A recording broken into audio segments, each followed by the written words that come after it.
So right now I'm building the coolant system with the new shroud and new fan for a very good reason, but you'll have to wait until the next video to find out why.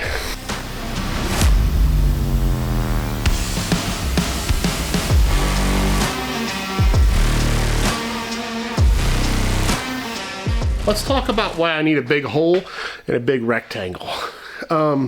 This is actually going to be my fan shroud for the Isuzu Amigo that we're building for BleepinJeep Beast Wars. I put an XJ steering pump way far forward of where the bumper was originally so that we could stretch the front axle that way. When I did that, I had to move the radiator to the passenger side and up about an inch to make room for these lines that go into that steering gearbox. When I did that, this fan here now hits the lower radiator hose, which, you know, is a problem best found early. So we can't use this fan, and so I've eliminated that by removing it and putting shorter bolts into the pulley on the front of the engine, and I'm going to use this fan instead. It's about the same size, except for that it's electric, it has more blades, and it's a little bit more modern, so it might be more efficient. This has a specific CFM rating. We're going from a mechanical fan that has variable speed based on how fast you're pushing the throttle and driving the car. It had no shroud to begin with. I don't know if there was one stock in this vehicle, but it wasn't there when we bought it. Also, this is heavy. Also, this applies more drag to our belt. Also, this robs a little bit of power from our engine, and it's also very dangerous. If anybody sticks their fingers anywhere because we have no shroud and because these are really sharp metal blades, we're just getting rid of a whole bunch of problems by removing this. Plus, this was about 50 bucks. Might even buy a spare and bring it with us. And that's why I need a big hole and a big rectangle, because this fan is going to sit on this piece of metal, which is bolted to the radiator, and then all of this gets mounted back in there, and then I'm going to wire some stuff up. The coolant system and a little bit of welding on this thing is the last steps before I can drive this, and my goal today is to get this all put together with the coolant system and the welding, so that I could go test drive this on the road, maybe do an obstacle or two, or maybe just I'll drive it in my backyard, who knows. But that's what we've got going on today.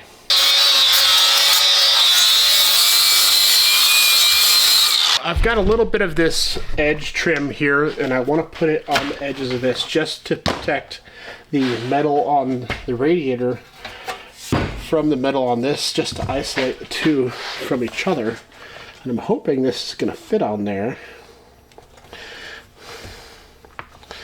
Yeah, that'll work. It'll also look nice too, and if I ever do lean over this thing to work on it, I won't be cutting my arms up on this thing. This edge trim stuff is really nice. I did the fenders on the Jeep before I messed the fenders up. It goes really nice on doors, and it really any surface that you want to cut. You can even do it on the inside of circles like this if you have sharp edges, or you just want to make something have a nice look on it. I get this stuff on Amazon. I will put an affiliate link in the comments where I actually bought this, so if you want to get some, you can go ahead and do that. No discount codes, unfortunately, but if you use my link, I might make a nickel. So, of course, this wouldn't truly be black and blue garage if we didn't paint something blue.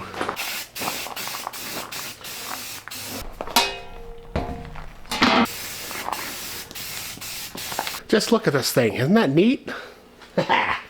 So, my friend helped me tie this front body together using some angle iron from an old twin mattress bed frame. This winch mount needs to get welded on. I may put this used shackle mount thingy on top of here, so we have a place to keep our hook and also a place to tow from if we need a tow from somebody out there.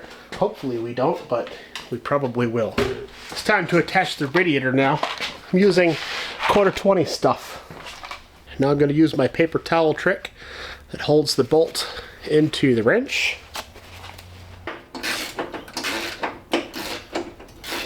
I had a comment recently on one of the social media platforms that they would put the radiator in the back of the truck.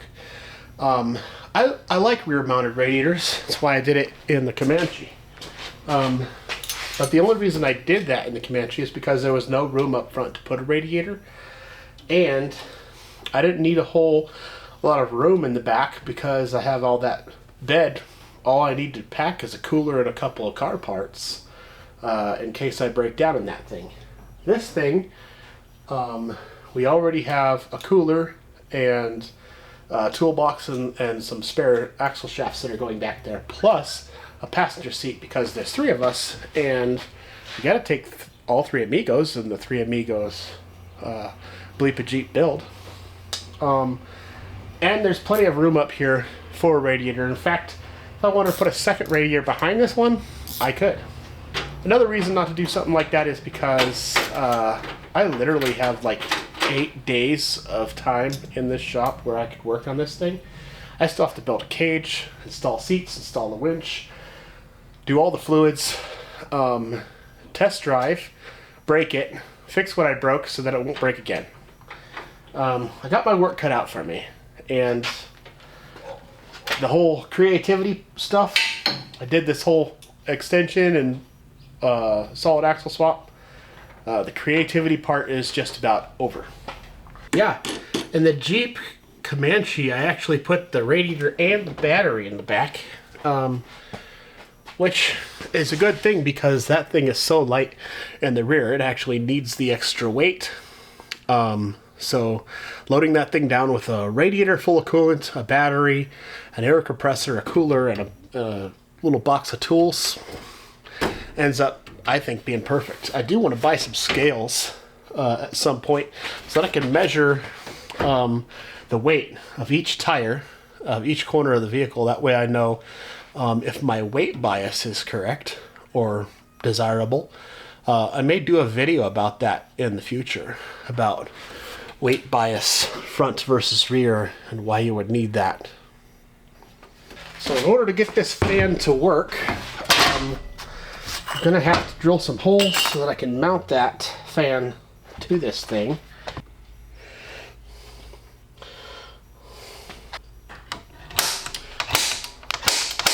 I've learned my lesson to drill a really small hole to start out with so that you know it's right in the right spot. If you notice, some of these holes are oblong, or maybe it's too far away to see. But if you start with the drill bit that you're going to end with, even with a center punch, your drill bit might walk, especially a much bigger one. So if you start with a tiny drill bit and get a good pilot hole started, you're more likely to end up with the hole right where you want it. If you're not familiar with this tool, this is a riv nut setter. It basically, if you want to put threads in a thin piece of sheet metal like this, or in a piece of sheet metal where you can't access the other side to get a nut onto, you could use this tool, and I'll go ahead and link this one in the description below as well. It being an affiliate link would help me out if you go and buy one for your shop. Just like that. We've got a riv nut, some threads that we could put a bolt into. Bam. Because these riv nuts kind of hang off on the outside. You can see that they have a little bit of standoff. I want to make sure that I'm not going to be hitting the radiator and rubbing a hole into it. It looks like we're good on that, and as long as the bolts don't protrude too far past these riv nuts, and if they do, I'll chop them off. Remember, we can always put some spacers. See? The holes line up just 100% not perfect. Pilot hole is the way to go. Drill a tiny little 1/8 inch little tiny pilot hole, and then once that's good, you drill it to the size you need. Perfect holes, perfect location every time. Those bolts come right out to the edge of these riv nuts, so we're good there. So I am good to just mount this straight to the car. I don't have to mess with holding on to any nuts or anything back there. What I'm going to do is thread this in, tighten down a little bit, and we're good to go. I painted this blue, but unless you work on it, you'll never see it, but I think it looks good. Mounted pretty securely, and it's going to have a lot more airflow than the stock original. Let's talk radiator hoses. So I've got two hoses here. This straight one was on the top because that's where the radiator landed, and I had a bent one on the bottom so that I could actually lower the location of where this hose needs to be. When I moved this up and over to the passenger side, I realized that I could take the top one and the bottom one and switch them, because now the bottom one fits perfect on the top and the top one will fit perfect on the bottom. But there's one thing that I need to do before I finalize putting this on there, and that is to get this little middle piece put in to this hose somewhere. Unless we are going to run our fan full time or put it on just an on-off switch, you need a temperature switch to turn the fan on and off when the coolant gets hot enough. So this switch is, I think it's a 195 to 200 temperature turns the fan on, and if it gets down to like 160, it'll turn the fan off. So if it's cold and the engine is getting cold and it needs to warm itself up, this will actually shut the fan off. And then if it gets warm, about 200, 210, it'll turn the fan on and help to regulate the temperature of the coolant of the engine.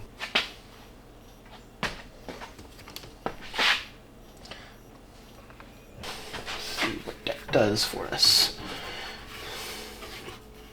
Turn that. I gotta do fluids. I filled the diffs last night. Got the drive shafts put in. I'm pretty sure I need to add some or change the fluid in the transmission, which is 515 or 520 engine oil, by the way. I need to pull the valve cover off of this and check the seal to make sure it hasn't rolled, because there might have been a little leak situation on that. But other than that, hook up the battery, start it, actually drive this thing today. These have become my favorite T-clamps. I buy these on Amazon. I will leave a link to these as well. But these are the ones that we often use on turbo parts at my work. For a Caterpillar dealer, so these are used, this style is used on Cat machines, and they hold a really good circle because they have this metal piece here that holds where the clamp goes, and they hold a really good tightness. This one doesn't have a spring, but it works just as good. Well, that was an unfortunate turn of events. It appears that the drain plug on this radiator has snapped off. Somewhere with me moving it around, setting it down on top of things, putting the shroud on, I probably popped it off. I can't find the other piece of it anywhere, but I'm in the middle of extracting that, and hopefully I can get the plastic part out of the thread. Nothing but problems, man. Went and got some lunch, went to the hardware store, and I picked up myself a bolt. Now, I couldn't find a drain plug that matches this, but I put this in their little thread checker, and it is a M10-15, so I found the shortest bolt I could find that fits that same size, and then I got a little rubber washer, and I put that on the bolt. I'm hoping that I could just thread this in to that drain plug on the radiator. That'll hold all the coolant in. It's not a fancy one that has like a little slot in it that helps drain the stuff out, but all I'm concerned about right now is keeping the coolant inside of the coolant system.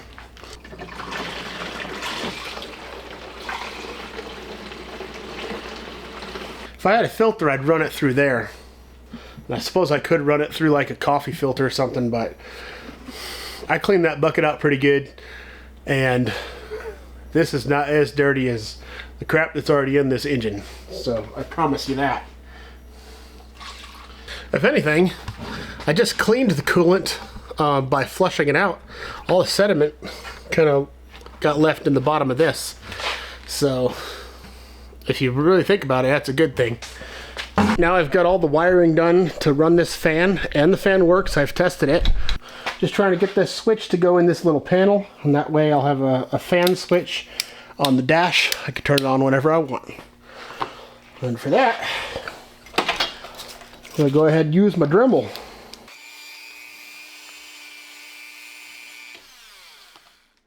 Alright, there we go. I just have to hook up some wires on the back, and this thing will be a proper setup.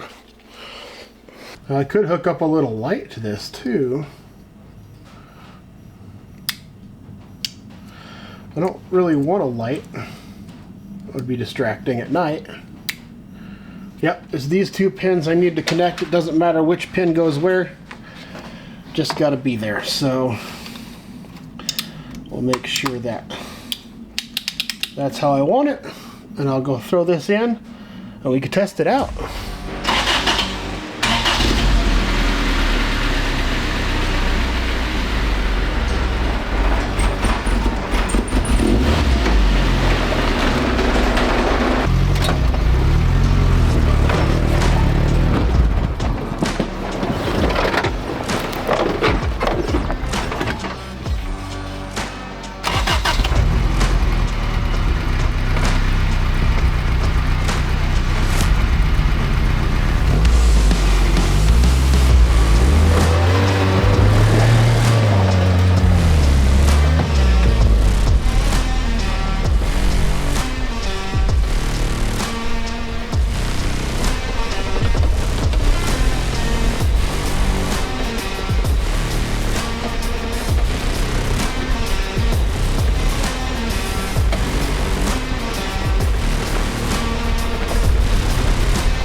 Do a turning radius test on this thing. Of course the wheel isn't turned all the way to the left because I'm not in it, but you can see it's powering through the steering. Not bad. I'm turning inside of a circle with 27 feet. Now that would be way better if I had a selectable rear locker, but it's a budget build. I can't afford one.